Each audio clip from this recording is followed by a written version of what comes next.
என்னப்பா என்ன மாதிரி நீயும் பாழடைஞ்சு கிடக்க? உன்னையும் இன்னும் சரி பண்ணாம இருக்காங்களா?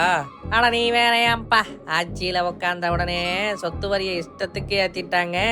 அப்புறம் உள்ளாட்சி தேர்தல் முடிஞ்சு மாநகராட்சிகள் எல்லாம் 150% வரியை உயர்த்திருக்காங்க. அந்த வரியை கட்டுறதுக்கே பணம் செலவாகிடுது. இதுல எங்க என்ன சரி பண்ண போறாங்க? 24 வருஷமா வரியை ஏத்தாம திடீர்னு இவ்வளவு வரியை ஏத்துனா எப்படி சமாளிக்க முடியும்? அப்படி பண்றது பொருளாதார பயங்கரவாதம் இல்லையா? இவங்க நினைச்சப்ப ஏத்துற சொத்து வரியால இருக்கிற சொத்தையும் வித்துட்டு ஊரோட போய் குடிசை வீட்லயே வாழ்ந்துடலாம்னு மக்கள் யோசிக்கிறாங்க. மக்களோட பொருளாதாரத்தை உயர்த்த சொன்னா அவங்க பாக்கெட்ல இருக்கிறத புடுங்கிட்டு இருக்கு இந்த உதவா அரசு. திருடுறது ஏமாத்துறதெல்லாம் திமுகவுக்கு கை வந்த கலையாச்சே. இவங்க மட்டும் ஊரெல்லாம் கெஸ்ட் ஹவுஸ் வச்சிருப்பாங்க.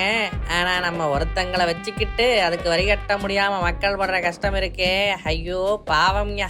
ஒரு வாட்டி வரியை ஏத்துறது பத்தாம ஒவ்வொரு வருஷமும் 6% வரி உயர்வு தானாவே அமலுக்கு வரும்னு வினோத சட்டத்தை கொண்டு வந்து மக்கள் மேல நிரந்தர சுமை ஏத்தி வச்சிருக்கு இந்த திருட்டு அரசு.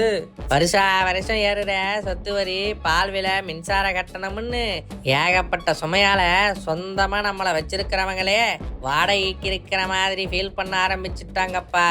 இந்த வரி உயர்வால நம்மளோட உரிமையாளர்களும் அவங்க இஷ்டத்துக்கு வாடகையை ஏத்திக்கிட்டே போறாங்க. வாடகைக்கு குடியிருக்கிறவங்க சம்பாதிக்கிற காசெல்லாம் வாடகைக்கே போயிடுது. இதுல எங்க அவங்க நிம்மதியா வாழ்றது? குடியிருக்கிற மக்கள் நினைச்சா இந்த திமுகவை தமிழ்நாட்டுல இருந்தே விரட்டிடுவாங்க. சீக்கிரமே அந்த காலம் வரத்தான் போகுது.